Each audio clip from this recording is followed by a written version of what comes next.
अस्सलाम वालेकुम। NNI news channel में आप सबका इस्तकबाल है। आज की खबरों पर नज़र डालते हैं। कि एक मुस्लिम वर्ल्ड है और एक वेस्टर्न और बाकी दुनिया है जिसके बीच में लड़ाई चल रही है। तो इससे बड़ा झूठ कुछ नहीं हो सकता है। जो न्यूक्लियर डील की बातचीत चल रही है उसको फोर्स करने के लिए किया है अमेरिकी सरकार ने, या किसी और वजह से किया है, मिडिल ईस्ट में एक स्ट्रॉन्ग होल्ड पाने की वजह से किया है। जो सिविलियंस की जानें गई हैं, इसकी जिम्मेदारी कौन लेगा? आप तमाम जगह घूम के खुद को विश्वगुरु कह लीजिए, आप कह लीजिए India is the mother of democracy, लेकिन आपके अलावा कोई इसको नहीं कह रहा है। वो कि डोनाल्ड ट्रंप, जिनको अपना दोस्त बताते हैं मोदी, हम समझते हैं कि आज के समय पे जो फिलिस्तीन का एक सवाल है, वो सिर्फ उन लोगों का सवाल नहीं है जो पॉलिटिकल लोग हैं। स्टूडेंट एक्टिविस्ट्स का सवाल सिर्फ नहीं है, देश विदेश में राजनीति करने वाले लोगों का सिर्फ सवाल नहीं हो। फिलिस्तीन के साथ आज जो हो रहा है कि दुनिया भर की कुछ चुनिंदा सबसे ताकतवर देश आर्म सप्लाई कर रहे हैं, टेक्नोलॉजी सप्लाई कर रहे हैं, ब्लॉकेड में मदद कर रहे हैं, पैसा सप्लाई कर रहे हैं इजरायली गवर्नमेंट को, ताकि वो फिलिस्तीन में रहने वाले लोगों, फिलिस्तीनियों का पूरे तरीके से पूरी दुनिया से सफाया कर सकें।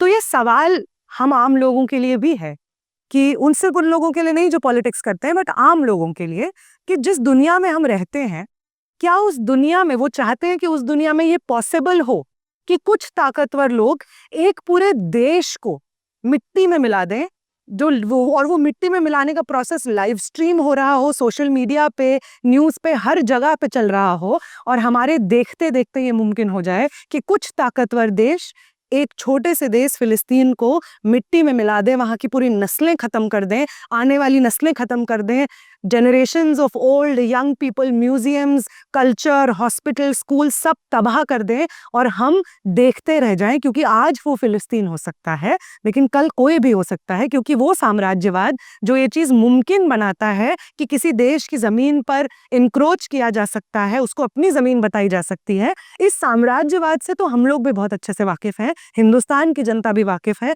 तमाम देशों में जहाँ पे ब्रिटिश साम्राज्यवाद रहा है, फ्रेंच कॉलोनियलिज्म रहा है, स्पेनिश कॉलोनियलिज्म रहा है, वो तमाम देश वाकिफ हैं कि साम्राज्यवाद के अंदर जो शोषण होता है वो कैसा दिखता है। तो आज फिलिस्तीन है, लेकिन अगर इस दुनिया में ऐसा ही होता रहा और हम देखते रहे, इसके खिलाफ आवाज नहीं उठाई हम आम लोगों में, तो जो आगे आने वाला समय होगा, जो दुनिया होगी, वो बहुत अभद्र, बहुत क्रूर, बहुत दर्दनाक दिखेगी। इजराइल ने जब अपनी जंग फिलिस्तीनियों के खिलाफ शुरू की थी, तो ये बोल करके शुरू की थी कि हम हमास के अटैक का बदला ले रहे हैं, जबकि हमास के अटैक से कुछ शुरू नहीं हुआ था।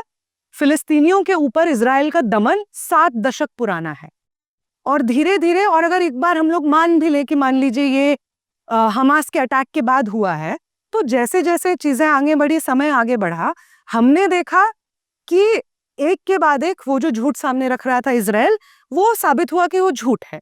हमने देखा किस तरीके से उसने बोला हम हमास के टेररिस्ट बेसिस पे अटैक कर रहे हैं, फिर जाकर के रेजिडेंशियल एरियाज में अटैक किया। उन रेजिडेंशियल एरियाज से लोगों को खदेड़ करके रेफ्यूजी कैंप्स भेज दिया गया। रेफ्यूजी कैंप्स जब जनता पहुंची तो उन रेफ्यूजी कैंप्स को बॉम्ब किया गया। उन रेफ्यूजी कैंप्स में जो लोग घायल हुए, जब वो एम्बुलेंसेज में बैठ करके अस्पताल जा रहे थे, उन एम्बुलेंसेज को बॉम्ब किया गया। जब वो अस्पताल पहुंचे तो वहां पे जो पेशेंट्स हैं वो जिंदा जल गए, और उन डॉक्टर्स को टारगेट किया गया ताकि कोई भी वहां पे जो घायल लोग हैं उनको ट्रीट ना कर पाए, तो उन डॉक्टरों को भी मारा गया। हमने देखा कि गाजा में आज के समय पे कोई स्कूल बचे ही नहीं है, उन स्कूलों को बॉम्ब किया गया। तो किस तरीके का ये बदला है कि आम जनता पे, स्कूल के बच्चों को, म्यूजियम्स में, यूनिवर्सिटीज को, हॉस्पिटल्स को आप बॉम्ब कर रहे हैं। तो साफ सीधी बात है कि इजराइल जो मासूमियत का ढोंग रचता है, वो सिर्फ एक ढोंग है, वो एक झूठ है। हम देख रहे हैं कि किस तरीके से, और यूएस की तो आप बात मत कीजिए, जितनी बार यूएन में ये रेजोल्यूशन पुश होता है कि गाजा का ब्लॉकेड हटाया जाए, यूएन उसको वीटो कर देता है। और इतनी शर्म की बात है, हिंदुस्तान की सरकार उसके साथ खड़ी रहती है। जितनी बार यूएन में रेजोल्यूशन पेश होता है कि सीज फायर हो, यूएस उसको वीटो कर देता है। वो तमाम यूरोपियन नेशंस जो नाज़ी जर्मनी में अच्छे से जान रहे थे, समझ रहे थे कि यहूदियों के साथ किस तरीके का जनसंहार, नरसंहार चल रहा है, और कुछ नहीं बोल रहे थे, वो जो नरसंहार हुआ है जर्मनी में, वो सिर्फ नाजी जर्मनी और हिटलर के ऊपर नहीं है, वो तमाम यूरोपियन नेशंस के ऊपर है जो जान रहे थे कि कंसंट्रेशन कैंप्स एस्टैब्लिश किए जा रहे हैं, गैस चेम्बर्स एस्टैब्लिश किए जा रहे हैं, और वो इस नरसंहार को होते हुए देख रहे थे। और आज वही देश हम देख रहे हैं फिर से फिलिस्तीनियों के साथ जो नरसंहार हो रहा है, उस वक्त चुप बैठे हुए हैं। तो वो यूरोपियन देश जो इस वक्त फिलिस्तीनियों के साथ खुद को खड़ा नहीं पाते हैं, उन देशों का नाजी जर्मनी का झूठ को एक्सपोज हो जाने के बाद दुहाई देने का कोई मतलब नहीं बनता है, इस प्रण का कोई मतलब नहीं बनता है कि फिर हम इस दुनिया में ऐसा नहीं होने देंगे अगर आज वो फिलिस्तीन की जनता के साथ नहीं खड़े होते। हमारे देश की स्ट्रैटेजी तो तभी रिवील हो गई थी जब इंडिया और पाकिस्तान के बीच में वॉर लाइक सिचुएशन होता है और हिंदुस्तान चीख चीख कर कहता है कि पाकिस्तान फंड करता है इंडिया में जो टेररिज्म होता है उसको, कश्मीर में जो टेररिस्ट अटैक्स होते हैं उसको पाकिस्तान फंड करता है, चीख चीख के कहता है। और इसी नैरेटिव के बलबूते पे लॉन्च भी कर देता है अटैक पाकिस्तान के ऊपर। और उसके बाद जो 4 दिन की स्थिति टेंस सिचुएशन चलता है, उसमें हम देखते हैं कि इंडिया का कोई नैरेटिव का कोई टेकर ही नहीं होता है। कोई ये नहीं कह रहा होता है उस वक्त कि नहीं, हिंदुस्तान ने जो पाकिस्तान के ऊपर अटैक किया वो सही है। कोई नहीं कह रहा होता है कि पाकिस्तान स्टेट मतलब फंड करता है, इंडिया में क्रॉस बॉर्डर टेररिज्म को फंड करता है, कोई नहीं कह रहा होता है। उसके उलट हम ये देखते हैं कि पाकिस्तान को सॉलिडारिटी मिल रही होती है, पाकिस्तान के साथ लोग खड़े हो रहे होते हैं। तो ये कैसी विदेश नीति कर रहे हैं भाजपा की सरकार में शाह मोदी कि क्राइसिस के मौके पे हिंदुस्तान के साथ कोई नहीं खड़ा है। ये कैसी फॉरेन पॉलिसी है कि जब हिंदुस्तान को सबसे ज्यादा जरूरत होती है ऐसे टेंस सिचुएशन में, उस सिचुएशन टेररिज्म को काउंटर करने के लिए जैसे संजीदा सवाल पे हिंदुस्तान के साथ कोई खड़े हो इसकी जरूरत होती है, तो हम खुद को अकेला पाते हैं। ये कैसी फॉरेन पॉलिसी है कि डोनाल्ड ट्रंप, जिनको अपना दोस्त बताते हैं मोदी, जब जाते हैं अमेरिका तो रैलीज करते हैं डोनाल्ड ट्रंप के फेवर में ताकि उनको वहां पे रह रहे हिंदुस्तानियों का वोट मिल सके। वो डोनाल्ड ट्रंप जब युद्ध विराम के बाद वापस अपने देश जाते हैं, प्रेस कॉन्फ्रेंस में कहते हैं कि हमने तो इंडिया को बोला था कि हम तुम्हारे साथ ट्रेड करना चाहते हैं, और अगर तुम चाहते हो हम तुम्हारे साथ ट्रेड करें तो युद्ध विराम कर दो, वरना हम तुम्हारे साथ ट्रेड नहीं करेंगे। मोदी जी के परम मित्र यूएस प्रेसिडेंट ये कह रहे हैं कि हमने ब्लैकमेल किया इंडिया और पाकिस्तान को सीज फायर करने के लिए। ग्लोबल स्टेज पे ह्यूमिलिएशन है ये। तो ऐसे देश के साथ में हमारे देश के जो प्रधानमंत्री हैं, जो समय पे जब उन्हें मन करता है वो दोस्त बता देते हैं, और जब हिंदुस्तान को सबसे ज्यादा जरूरत होती है तो ट्रंप उनकी ग्लोबल स्टेज पे बेइज्जती करते हैं। हिंदुस्तान की जनता और हिंदुस्तान की सरकार में फर्क है। हिंदुस्तान की सरकार की तमाम नीतियों की वजह से हिंदुस्तान ने खुद को अकेला पाया, जिसकी वजह से पुंछ में इतने सारे सिविलियंस मारे गए जब वॉर लाइक सिचुएशन हो गया था। पंजाब में लोग मारे गए, इवन पाकिस्तान में सिविलियंस मारे गए। हम तो जितने भी सिविलियंस की जाने जाते हैं उनके साथ सॉलिडारिटी में खड़े रहते हैं। तो ये जो सिविलियंस की जाने गई हैं, इसकी जिम्मेदारी कौन लेगा? आप तमाम जगह घूम के खुद को विश्वगुरु कह लीजिए, आप कह लीजिए India is the mother of democracy, लेकिन आपके अलावा कोई इसको नहीं कह रहा है।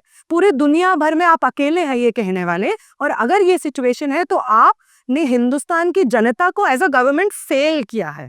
वो हिंदुस्तान जिसका बहुत लंबा इतिहास रहा है पैलेस्टाइन के साथ सॉलिडारिटी का, पैलेस्टाइन लिबरेशन मूवमेंट के साथ सॉलिडारिटी का, उस पैलेस्टाइन मूवमेंट के साथ आपने गद्दारी की है, हिंदुस्तान की जनता के इतिहास के साथ आपने गद्दारी की है, और आज के समय में करंट सिचुएशन में आपने खुद को ग्लोबल स्टेज पे भी अकेला कर दिया है, जिसकी वजह से सबसे ज्यादा आघात हिंदुस्तान की जनता पे हुआ है।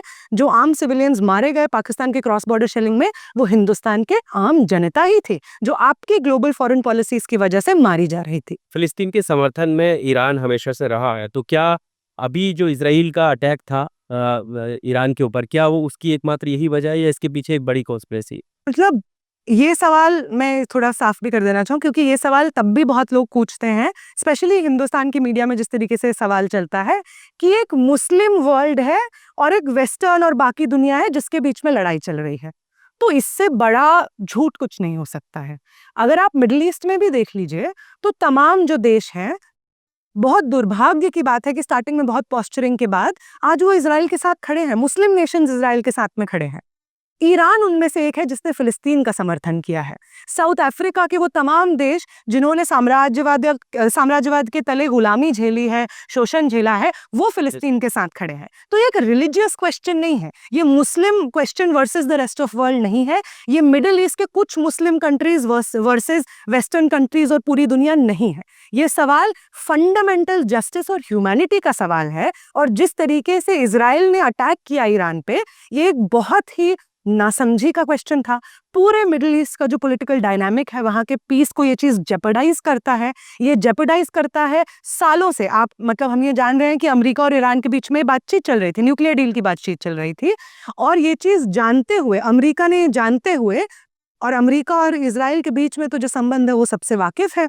और ये बात बार बार सामने आई है कि इजराइल ने जो ये अटैक किया है ईरान के ऊपर, वो कहीं ना कहीं अमेरिकी सरकार है उसके साथ बातचीत में किया है। तो जो न्यूक्लियर डील की बातचीत चल रही है उसको फोर्स करने के लिए किया है अमेरिकी सरकार ने, या किसी और वजह से किया है, मिडिल ईस्ट में एक स्ट्रॉन्ग होल्ड पाने की वजह से किया है, इजराइल को मिडिल ईस्ट में अपना नुमाइंदा बनाने की, उसकी मुहिम को मजबूत करने के लिए किया है। ये तमाम रीजंस हो सकते हैं, लेकिन जो एक चीज ये नहीं है वो ये है कि एक Muslim world, Muslim countries versus the rest of the world नहीं। वो तमाम लोग जो किसी भी धर्म से आते हों, किसी भी कल्चर, किसी भी कौम से आते हों, जिन्हें लगता है कि एक इंसान दूसरे इंसान के साथ क्या बर्ताव कर सके, उसमें एक बेसिक मिनिमम जस्टिस, सौहार्द, मोहब्बत, ये सब चीज होनी चाहिए, उसे आज फिलिस्तीन का भी परचम बुलंद करना होगा।